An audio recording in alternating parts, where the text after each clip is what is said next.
Assalamualaikum warahmatullahi wabarakatuh. Waalaikumsalam warahmatullahi wabarakatuh. Mohon maaf Pak dan mohon izin untuk minta waktu sebentar. Ini dalam rangka untuk memenuhi tugas saya sebagai calon guru penggerak, di mana saya diminta untuk mewawancarai 3 orang kepala sekolah. Nah, kemudian saya sendiri salah satunya memilih Bapak untuk sebagai pembicara dalam wawancara ini. Jadi kita bisa dimulai Pak ya.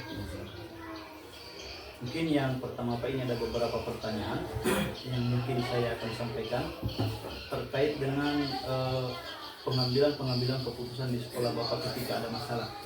Jadi pertanyaan yang pertama ini Pak, selama ini bagaimana Anda dapat mengidentifikasi kasus-kasus yang merupakan dilema etika atau bujukan moral Pak? Terima kasih atas pertanyaannya. Saya sampaikan bahwa memang setiap sekolah itu pasti menghadapi berbagai macam jenis kasus, termasuk yang Bapak sampaikan tentang kasus yang berkaitan dengan dilema etika, di mana dilema etika ini adalah menghadapi suatu permasalahan di mana sama-sama benar, Iya, betul. benar dan benar. Nah, lain dengan bujukan moral, di mana kasus bujukan moral ini mungkin agak mudah kita tangani karena kita berhadapan dengan antara benar dan salah. Kemudian adapun cara saya selaku pimpinan kepala madrasah di minggu ini dalam mengidentifikasi kasus-kasus yang merupakan dilema etika ataupun bujukan moral, yang pertama kasus yang terjadi kita pelajari terlebih dahulu. Jadi kita pelajari kasus yang terjadi, kemudian sekalian kita minta informasi, cari informasi dengan orang-orang yang melihat kasus-kasus yang terjadi. Karena kan bukan kita selaku pemimpin di sekolah ini yang melihat langsung kasus itu. Terkadang kan kasus itu dilaporkan oleh siswa, dilaporkan oleh guru atau tenaga kependidikan, Pak ada masalah, ada kasus ini. Nah, oleh karena ini yang pertama kita harus mempelajari kasusnya dulu, seperti apa kasusnya, cari informasi dengan pihak-pihak yang terlibat. Kemudian yang kedua, setelah kita dapat informasi, Pak, kita menyimpulkan kasus itu yang terjadi. Apakah dia masuk kategori dilema etika atau dia masuk kategori bujukan moral. Kemudian dan pada akhirnya kita mengambil satu keputusan, yang keputusan itu kira-kira adil untuk kedua-duanya, Pak. Adil untuk walaupun pada dasarnya pasti ada yang merasa tidak adil, dan pasti ada yang merasa kecewa di antara keputusan kita. Tapi kita berusaha keputusan kita ambil itu artinya bermanfaat lebih banyak. Ya, oke, mungkin itu jawaban saya, Pak. Terima kasih Pak untuk pertanyaan yang pertama. Kemudian saya berlanjut yang pertanyaan yang kedua Pak ya. Oke. Ini sudah cukup bagus tadi pertanyaan yang pertama, penyelesaiannya.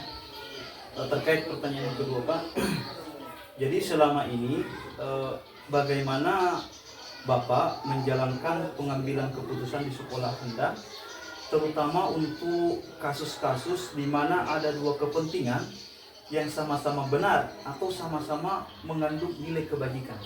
Nah, jadi ini agak penting. Terima kasih.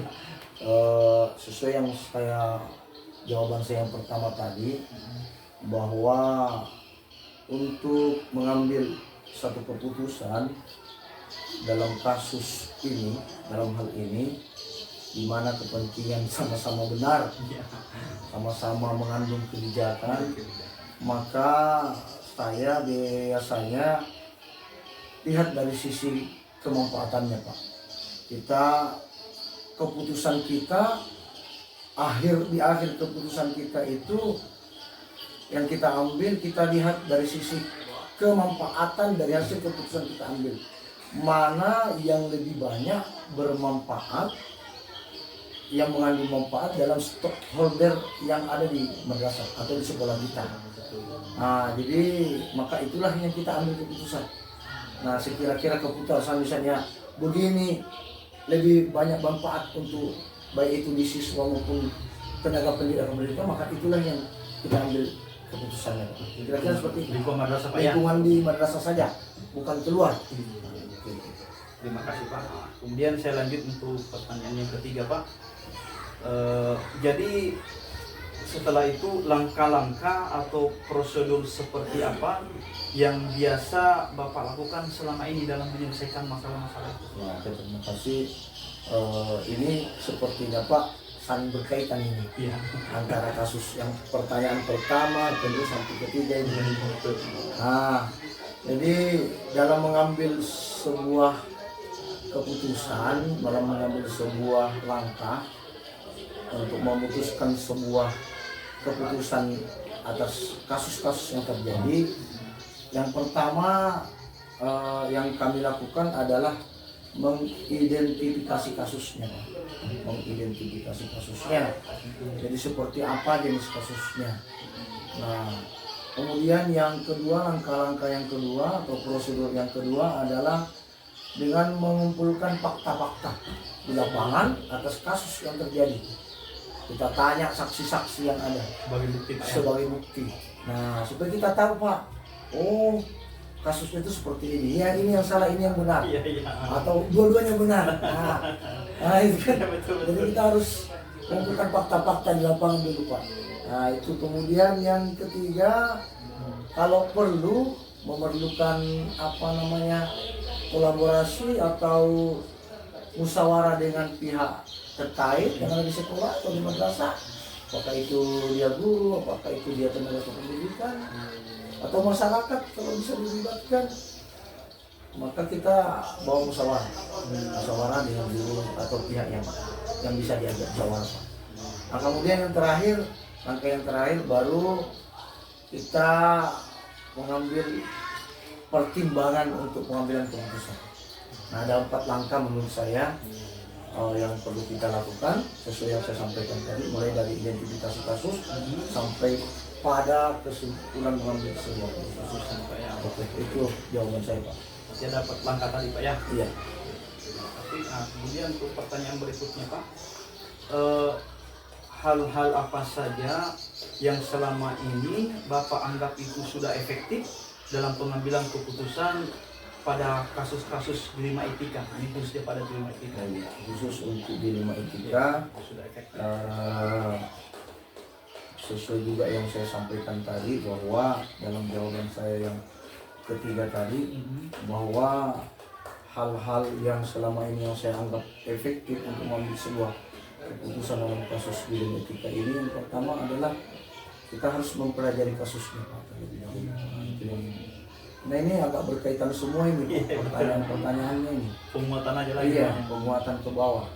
Mempelajari jenis kasusnya terlebih dahulu. Kasusnya ini seperti apa. Kemudian yang kedua, kita bisa melibatkan pemangku kepentingan yang ada di lingkungan sekitar madrasah atau lingkungan sekolah kita, baik itu guru-guru maupun tenaga kependidikan lainnya, bahkan kalau perlu melibatkan komite madrasah atau komite sekolah. Kemudian yang terakhir menurut saya, yang paling efektif dalam mengambil sebuah keputusan adalah dalam mengambil sebuah keputusan akhir kita harus mengedepankan prinsip keadilan dalam mengambil akhir sebuah keputusan. Nah, itu saja menurut saya. Betul. Oke, jadi intinya keadilan Pak ya. Iya, intinya keadilan. Nah, kemudian Pak, mungkin pertanyaan berikutnya, kemudian hal-hal apa saja yang selama ini merupakan tantangan Bapak dalam pengambilan keputusan pada kasus-kasus dilema etikanya? Kira-kira kan ada tantangan, nah seperti apa tantangan yang Bapak hadapi? Terima kasih. Jelas Pak, karena ini namanya juga dilema etika, di mana kita dihadapkan pada sebuah kasus, di mana kasus ini adalah sama-sama di sisi kebaikan, sama-sama baik, sama-sama benar. Maka kita banyak tantangannya untuk mengambil sebuah keputusan. Yang pertama kalau menurut saya adapun tantangannya adalah adanya konflik nilai atau konflik prinsip. Nah, di mana kita harus memikirkan Pak antara sisi keadilan, kemudian sisi kasihan, ya kan? Empatinya. Nah, ini muncul Pak di ya, pikiran kita dalam mengambil keputusan itu. Betul. Jadi keadilan, kasihan, Disitulah dan dilemanya. kepentingan Pak. Disitulah Nah, dilemanya Pak ya. ada 3 itu yang dilema bagi kita. Kita memang harus mengambil kasus ya memutus kasus ini dengan seadil-adilnya. Tapi dalam mengambil keputusan secara adil itu kita dihantui dengan perasaan kasihan, dihantui dengan perasaan kepentingan dan kepentingan lain. Nah mungkin itu Pak yang pertama tantangan saya dalam mengambil keputusan. Yang kedua ketidakpastian informasi yang kurang lengkap biasanya. Dari informasi-informasi yang kita dapat terkadang kurang akurat Pak. Kurang karena itu tadi ada informasi dari siswa atau dari guru yang kurang akurat, yang tidak melihat langsung kasus yang terjadi. Kemudian yang terakhir menurut saya tantangannya adalah ini yang paling berat, akuntabilitas dan tanggung jawab selaku kepala madrasah atau kepala sekolah.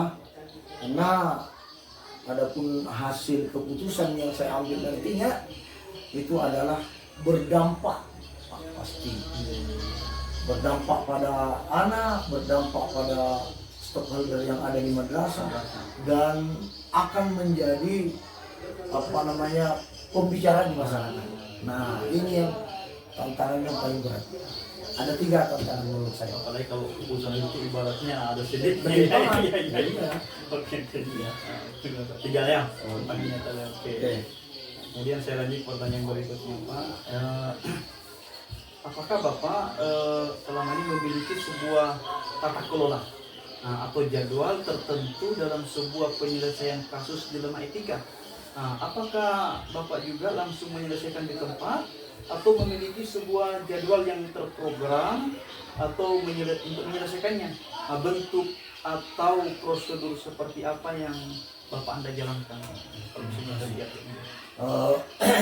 Perlu saya sampaikan Pak bahwa kasus-kasus yang terjadi di sekolah itu kan tidak